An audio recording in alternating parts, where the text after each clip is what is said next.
దేవుని యొక్క వాక్య భాగంలో మనం పేతురు రాసిన మొదటి పత్రిక 2వ పత్రిక 1వ అధ్యాయం 4వ వచనాన్ని కనుక మనం చూసినట్లయితే, ఆ మహిమ గుణాతిశయములను బట్టి ఆయన మనకు అమూల్యమును అత్యధికములనైన వాగ్దానములను అనుగ్రహించి ఉన్నాడు. దేవుడు మనకి ఏమని గ్రహించాడంటే అమూల్యమును అత్యధికములైన వాగ్దానం. ఈ వాగ్దానాలన్నీ క్రీస్తులో నెరవేరినట్లుగా 2 కొరింథీ 1:20 మనం చూడవచ్చు. సరే, ఈ వాగ్దానాలు అనుగ్రహించింది దేనికంటే చూసినట్లయితే, దురాశను అనుసరించడం వలన లోకమందున్న భ్రష్టత్వమును ఈ వాగ్దానముల మూలముగా మీరు తప్పించుకొని దేవ స్వభావం ముందు పాలివారగినట్లు వాటిని అనుగ్రహించెను. అంటే మానవుడి యొక్క స్వభావం ఎలాంటిదంటే ఎఫెసీ 2వ అధ్యాయం ప్రకారము స్వభావ సిద్ధంగా దేవుని యొక్క ఉగ్రతకు పాల్పడిన వారు. దేవుడు ఈ వాగ్దానాలు ఇచ్చిన దేనికంటే లోకమందున్న ఈ భ్రష్టత్వాన్ని వాగ్దానముల మూలంగా మనం తప్పించుకొని దేవుని యొక్క స్వభావంలోకి పాలివారవ్వాలని దేవుని యొక్క కావున మనం ఈ లోకంలో జీవిస్తూ ఉన్నాం. క్రీస్తు యొక్క వాగ్దానాలను మనం ధ్యానించినప్పుడు, క్రీస్తు వాక్యాన్ని చదివినప్పుడు ఏంటంటే దేవుడు కూడా మనల్ని ఏమని కోరుకుంటున్నాడంటే దేవుని యొక్క స్వభావంలోనికి మారాలని దేవుడు కోరుకుంటున్నాడు. కాబట్టి మనం కూడా ఏమని ప్రార్థన చేయాలంటే ఆ యొక్క స్వభావంలో నుంచి పూర్తిగా క్రీస్తు స్వభావంలోకి మనం నడవాలంటే ఏంటంటే దేవుని యొక్క వాగ్దానాలను మనం స్వీకరిస్తూ ఉండాలి, వాగ్దానాలని అంగీకరిస్తూ ఉండాలి. ఇక్కడ చెప్తున్నాడు ఏంటంటే ఈ వాగ్దానాలను అనుగ్రహించినాడు, దురాశను అనుసరించిన వాళ్ళ లోకమున్న భ్రష్టత్వంని ఈ వాగ్దానాల మూలంగా మనం తప్పించుకోవచ్చు. కాబట్టి మనం ఎంతగా దేవుని యొక్క వాగ్దానాలను ధ్యానిస్తూ ఉంటాము, దేవుని యొక్క వాక్యాన్ని ధ్యానిస్తూ ఉంటాము, మనం ఏంటంటే తప్పించుకోవచ్చు అని ఇక్కడ దేవుని యొక్క వాక్య భాగం సెలవిస్తూ ఉంటాం. కాబట్టి దాని విషయంలో మనం ప్రార్థన చేయాలి. అంతేకాదు దేవుని యొక్క స్వభావంలోకి మనం పాలువారవ్వాలని చెప్పేసి దేవుని యొక్క కోరిక. అందుకని ఏమంటాడంటే ఫిలిప్పీ 2లో క్రీస్తు యేసున కలిగిన ఈ మనస్సు మీరును కలిగి ఉంది. కావున ఆయన మనస్సు మనం కలిగి ఉండాలంటే, ఆయన స్వభావంలోకి మనం మారాలంటే ఏంటంటే ఈ లోకంలో దేవుడు తన వాక్కులు ఇచ్చాడు. కాబట్టి ఈ వాక్కుల ద్వారా దేవుడు మనం ఆయన రూపంలోకి మార్చబడాలని ఆయన యొక్క కోరిక అనమాట. కావున దీనికి ఇక్కడ కొన్ని మనకు సెలవిస్తూ వచ్చాడు. ఆ హేతువు చేతనే మీ మట్టుకు మీరు పూర్ణ జాగ్రత్త గలవారై, ఏం కలవాలన్నారంట? పూర్ణ జాగ్రత్త కలిగి ఉండాలి. బైబిల్లో చాలా చోట్ల చెప్పాడు జాగ్రత్త కలిగి ఉండి, జాగ్రత్త. ఎవరిని గురించి జాగ్రత్త కలిగి ఉన్నాడంటే వేషధారులైన పరిచయులారా, శాస్త్రులారా. అంటే దేవుని మందిరానికి వస్తారు, అవతారాలు ఆడతారు, దేవుని కలిగి ఉంటారు. ఇలాంటి వాళ్ళని దేవుడు అని పిలిచినట్టు వేషధారులారా, వేషధారులారా. కాబట్టి వాళ్ళందరి గురించి మీరు పూర్ణ జాగ్రత్త కలిగి ఉండాలి. జాగ్రత్త కలిగి ఉండి వీటిని అనుసరిస్తూ ఉండాలి. ఏంటి మనకు చెప్పాడు, ఏమన్నాడంటే మీ విశ్వాసమునందు సద్గుణమును. కాబట్టి గమనించినట్లయితే మనం మొట్టమొదటి మెట్లు అంటే క్రైస్తవ పునాది అభివృద్ధి పొందడానికి విశ్వాసం అనేది మనం అభివృద్ధి చెందించుకోవాలి. విశ్వాసం. అబ్రహాం ఏంటంటే విశ్వాసులకు తండ్రి. ఈ విశ్వాసం ఎలా వచ్చిందంటే మనకి రోమాపత్రిక 10వ అధ్యాయంలో చెప్పినట్లుగా వినుట వలన విశ్వాసం కలుగును, వినుట క్రీస్తును కూర్చిన మాట వలన. కావున క్రీస్తును కూర్చిన మాటలు విన్నప్పుడు మనలో ఏమైందంటే విశ్వాసం అనేది అభివృద్ధి పొందిందన్నమాట. కాబట్టి బైబిల్లో మనం చూసినట్టయితే విశ్వాసంలో దృఢ విశ్వాసం అని, అల్ప విశ్వాసం అని, విశ్వాసం లేని మూర్ఖతరం మాట్లాడాలని మనం చూడొచ్చు.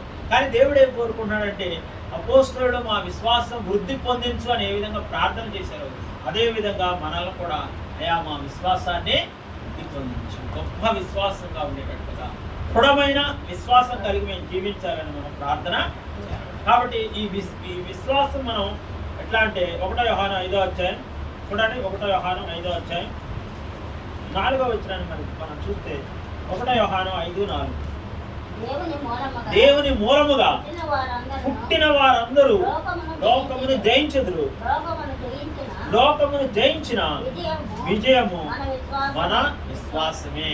కాబట్టి మన విశ్వాసం ఎట్లా ఉండాలంటే ఈ లోకాన్ని జయించేవారిగా ఉండాలి. దానికోసం మనం ప్రార్థన చేయాలి. లోకం ఏంటంటే శరీరాశ, నేత్రాశ, దేవుపడం ఇవన్నీ ఉంటాయి అన్నమాట. లోకం ఏం చేసిందంటే తన వైపుకు లాక్కోవాలని లోకం ప్రయత్నిస్తూ ఉండింది. క్రీస్తునందు విశ్వాసం ఉంచిన మనం విశ్వాసంలో అంతకంతకు అభివృద్ధి చెందుతూ విశ్వాసం ద్వారా ఈ లోకాన్ని జయించే వారంగా మనం ఉండాలని దేవుని యొక్క కోరిక. తర్వాత చూడండి, విశ్వాసమందు సద్గుణమును ఏమర్చుకోవాలని ప్రార్థన చేయాలంటే మనం మంచి గుణం, మంచి గుణ లక్షణాలు విశ్వాసం నందు మనం ఏం అలవర్చుకోవాలంట?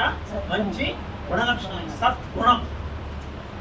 అందుకనే 1 పేతురు 2వ అధ్యాయం 9వ వచనంలో ఏమంటాడంటే, అయితే మీరు చీకటిలో నుండి ఆశ్చర్యకరమైన తన వెలుగులోనికి మిమ్మును పిలిచిన వాని గుణాతిశయ క్రీస్తు యొక్క గుణగణాలను, క్రీస్తు గుణ లక్షణాలను మనం కలిగి ఉండాలి. దానికోసం మనం ప్రార్థన చేయాలన్నమాట. అందుకనే మంచి గుణం, గుడ్డు కొరికిన గుణం మారకో. కాబట్టి గమనించినట్టయితే గుణం మారాలి. మనం క్రీస్తు వాక్యాన్ని ధ్యానించినప్పుడు, క్రీస్తు వాక్యాన్ని మనం పరిశీలనగా చదివినప్పుడు మన జీవితము, మన యొక్క గుణ లక్షణాలు మారాలని దేవుడి యొక్క కోరుకుంటున్నాను. కావున ఇక్కడ 3వదిగా మనం కనుక చూసినట్లయితే సద్గుణమునందు జ్ఞానమును. సద్గుణమందు దేని అమర్చుకోవాలంట? జ్ఞానం. జ్ఞానం కొరకు ప్రార్థన చేయాలి. దేవుడు ఏం చేశాడు? 1 కొరింథీ చూడండి, 1 కొరింథీ 1వ అధ్యాయం 1 కొరింథీ 1వ అధ్యాయం 21వ వచనం. 1 కొరింథీ 1:21. దేవుని జ్ఞానానుసారముగా లోకము తన జ్ఞానము చేత దేవుని ఎరుగకుండినందున అను వెర్రితనము చేత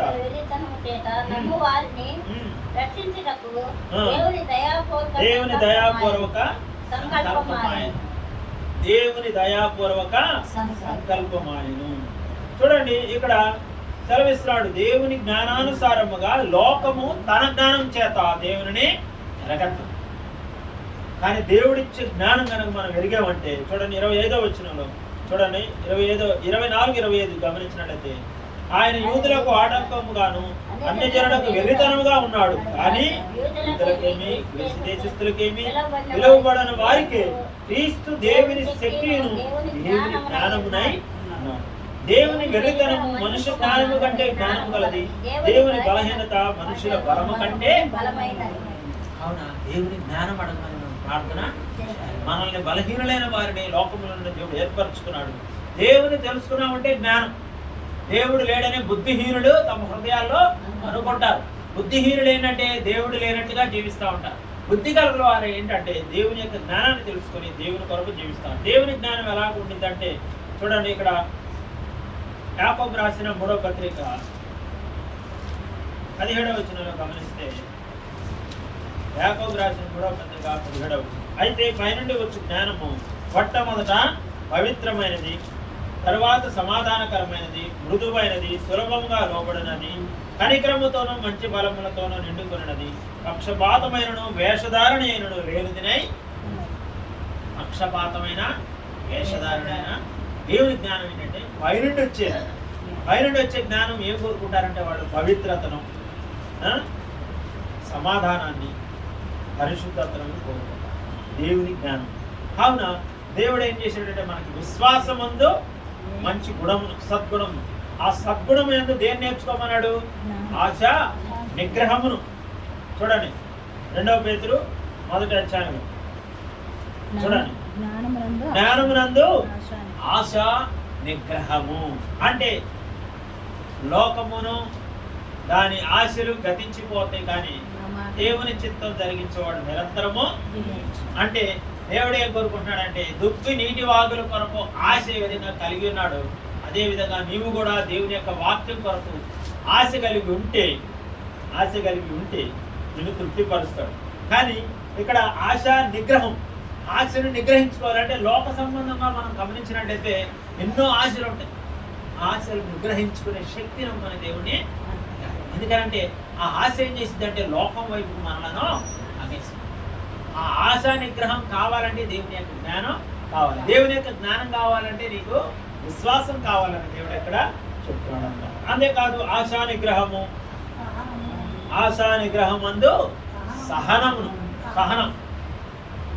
సహనం దేవుని యొక్క వాక్యం సెలవిస్తూ ఉంటుంది. అంతం వరకు సహించిన వాడే రక్షింపబడును. సహించిన వారమైతే మనము ఆయనతో కూడా లేవుము అనే వాక్యం కావున దేవుడు నిన్ను నన్ను ఏం కోరుకున్నాడంటే సహనము కలిగి విశ్వాసముతో సహనముతో మనం ఆయన కొరకు కనిపెట్టుకోవాలి. కావున దేవుని యొక్క వాక్య భాగం ఆ రాకడలో మనం ఎత్తబడే గుంపులో ఉండాలంటే సహనం కలిగి జీవించాలి. ఆ సహనం కొరకు మనం ప్రార్థన చెయ్యాలి. సహనానికి ఇంకో పేరు ఏంటంటే ఓర్పు కదా. ఈ ఓర్పు ఏం చేసింది? ప్రకటన 3 ప్రకారం గొప్ప చూడండి. ప్రకటన గ్రంథం 3వ అధ్యాయం 8వ వచనం చూడండి. 3వ అధ్యాయం 10వ వచనం. 3వ అధ్యాయం 10వ వచనం. నీవు నా ఓర్పు విషయమైన వాక్యమును గైకొంటివి కనుక భూనివాసులను శోధించుటకు లోకమంతటి మీదకి రాబు శోధన కాలంలో నేను నిన్ను. కావున మనకి ఎన్నో శోధనలు వస్తూ ఉంటాయి, ఎన్నో భయాలు వస్తూ ఉంటాయి. వీటిల్లో ఏంటంటే దేవుని యొక్క వాక్యాన్ని మనం చదువుకునే పరిస్థితి ఉండాలి. దేవుని యొక్క వాక్యం ఏం నేర్పించింది అంటే మనకి సహనం నేర్పించింది, ఓర్పు నేర్పించింది. అందుకనే అన్నాడు, మీరు నా ఓర్పు విషయమైన వాక్యమును గైకొన్నారు కాబట్టి శోధన కాలంలో నేను మిమ్మును కాపాడదు. కాబట్టి సహనం కొరకు ప్రార్థన చేయాలి. మనం సహించిన వారంగా ఉండడానికి దేవుని వేడుకోవాలి. మనమే కాదు, మన కుటుంబాలు సంఘముగా మనం సహనం కలిగి ఉండాలని దేవుడు కోరుకున్నాడు. తర్వాత సహనమునందు భక్తిని. సహనం ఏం కావాలంట? భక్తి. ఈ భక్తి అనేది ఎట్లా వచ్చింది మనం తెలిసినట్లయితే భగవంతుని మీద ఆసక్తి. కావున దేవుని మీద ఆశ పెట్టుకోవడానికి మనం ప్రయత్నం చేస్తాం. నీటి వాగుల కొరకు ఏ విధంగా ఆశపడి ఉందో ఆశ గల నిజంగా వాక్యం కొరకు మనం కూడా ఆశ గల ప్రాణాన్ని ఆయన తృప్తిపరిచే. కావున దేవుని యందు భయంతో కూడిన భక్తి. యెహోవా యందు భయభక్తులు కలిగి ఉంటే దీర్ఘాయువున కారణాన్ని సెలవించు. యెహోవా యందు భయభక్తులు కలిగి ఉంటే ఆరోగ్యాన్ని కలుగు చేస్తాడు. ఈ భయభక్తులు ఎట్లా నేర్చుకుంటాం మనం? సామెతల గ్రంథంలో చూడండి. సామెతల గ్రంథం 2వ అధ్యాయం. సామెతల గ్రంథం 2వ అధ్యాయంలో చెప్తాడు ఏంటంటే మొదటి 3 వచనాలు 4 వచనాలు చదివినట్లయితే, నా కుమారుడా, నీవు నా మాటలను అంగీకరించి నా ఆజ్ఞలను నీ యొద్ద దాచుకొని నీ ఎడల జ్ఞానం నాకు నీ చెవియకి హృదయపూర్వకంగా వివేచనను అభ్యసించినడలా, తెలివికై మర్రపెట్టిన ఎడల, వివేచనకై మనవి చేసిన ఎడల, వెండిని వెతికినట్లు దాన్ని వెతికిన ఎడల, దాచబడిన ధనమును వెతికినట్లు దాన్ని వెతికిన ఎడల, యెహోవా యందు భయభక్తులు కలిగి ఉంట ఎట్టిదో నీవు గ్రహించెదవు. దేవుని గూర్చిన విజ్ఞానము నీకు. యెహోవా యందు భయభక్తి అనేది మనం సామెతలో చాలా చోట్ల చూడవచ్చు. కీర్తనల గ్రంథంలో కూడా యెహోవా యందు భయభక్తులు గలవారు ఈలాగు ఆశీర్వదింపబడతారు. కాబట్టి మనం ప్రార్థన చేయాలి, ప్రభువా నీ యందు భయభక్తులు కలిగి ఉండి నేను ఆశీర్వదించే కుటుంబంగా ఉండడానికి నాకు సహాయం చేయమని ప్రార్థన మనం చేయాలన్నమాట. కాబట్టి గమనించినట్లయితే దేవుని యందు భక్తి కలిగి ఉండడానికి మనం నేర్చుకోవాలి. తర్వాత చూడండి, పేతురు రాసిన 2వ పత్రికలోనే భక్తి యందు ఏమి నేర్చుకోవాలంటే సహోదర ప్రేమ. భక్తి యందు ఏమి నేర్చుకోవాలంటున్నాడు? సహోదర ప్రేమ. యేసు ప్రభువారు కూడా ఈ లోకానికి వచ్చి నేర్పించే ఈ విషయం ఏంటంటే నిన్ను వలె నీ పొరుగు వారిని ప్రేమించు, సహోదరుని ప్రేమించండి. ప్రేమ.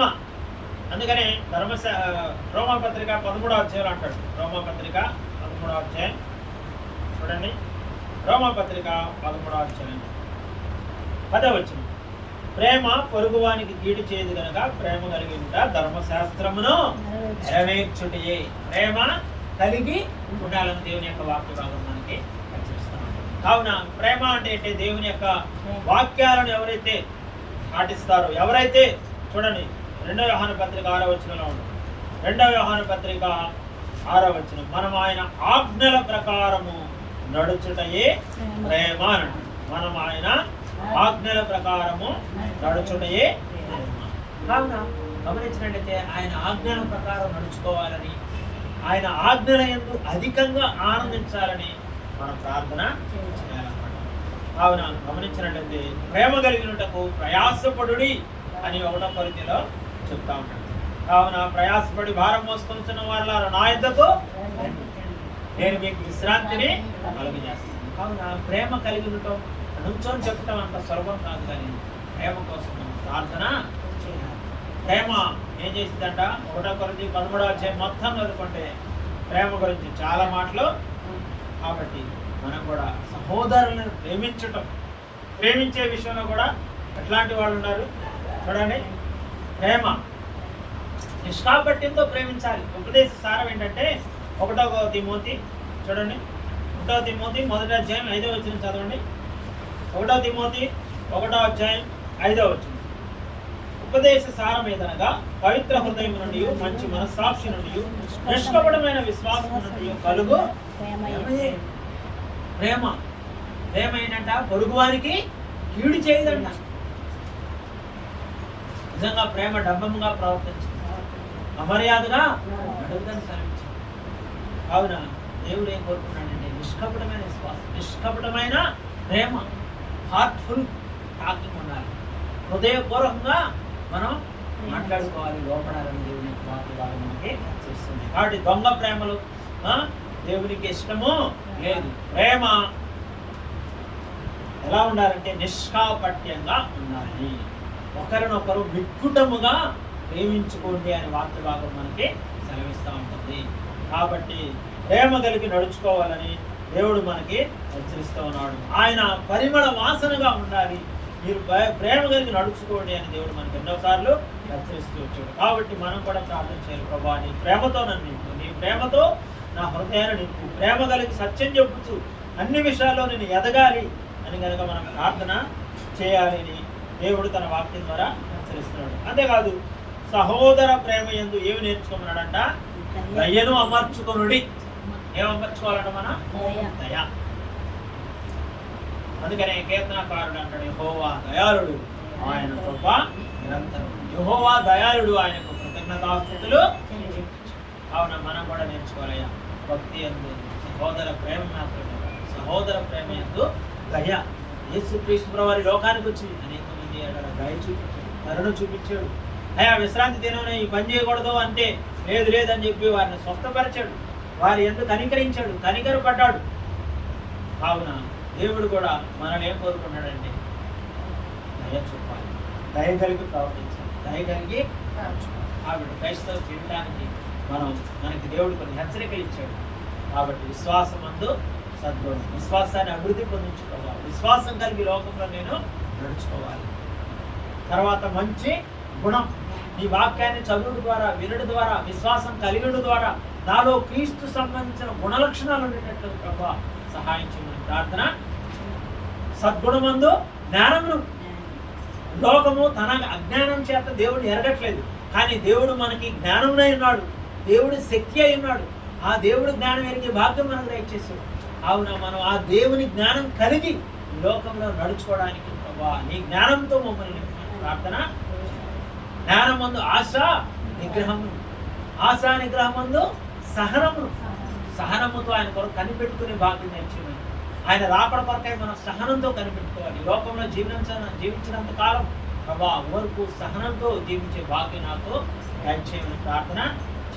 కావున సహనం యందు భక్తిని, భక్తి యందు సహోదర ప్రేమను, సహోదర ప్రేమ యందు ఇవి గనక నీవు అమర్చుకుంటే సోమరులైనను ఇంకా నిష్ఫలం లేకుండా నిన్ను చేస్తానని వాక్యం ద్వారా. అప్పుడు దేవుని యొక్క రాకడలో నువ్వు సమృద్ధి అయిన ప్రవేశం నీకు. కాబట్టి మనం ప్రార్థనగా చేరినాం కాబట్టి మనం ఆయన రాకడలో ఎత్తబడే గుంపులో ఉంటాం. సమృద్ధి అయిన ప్రవేశం మనకు ఆయన రాకడలో కలిగి ఉండాలని మనం ప్రార్థన. ఆ విధంగా ఆ యొక్క విశ్వాసమును, సద్గుణమును, సద్గుణమును జ్ఞానమును, జ్ఞానమును ఆశానిగ్రహము, ఆశానిగ్రహమును సహనమును, సహనమును సహోదర ప్రేమ, సహోదర ప్రేమను దయను మనం అమర్చుకొని జీవించడానికి దేవుడు మనకి సహాయం చేయాలి. ప్రార్థన.